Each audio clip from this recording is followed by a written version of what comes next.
Assalamu alaikum. Алмазбеке, кандайсыз?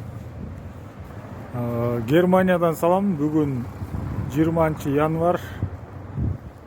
Кечкирип калды. Германиядан, Времен деген шаардан ысык салам.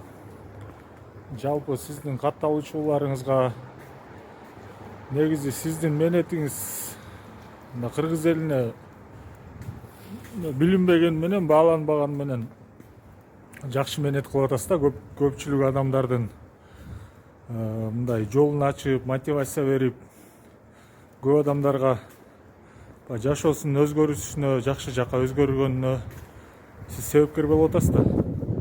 Ошого чын жүрөктөн рахмат сизге. Ошо биз дагы сиздин видеолоруңузду көрүп турабыз. Ошо Кудай кааласа биз дагы барып калабыз. Кудай насип кылса. Ошо ийгилик сизге. Жалпы Америкага даярданып аткан Кыргызстан мекендештерге баарыңыздарга ысык салам. Ийгилик, жолуңуздар ачык болсун. Оңоюраак грин карта утуп же башка жол менен болсо дагы Америкага жетип алыңыздар.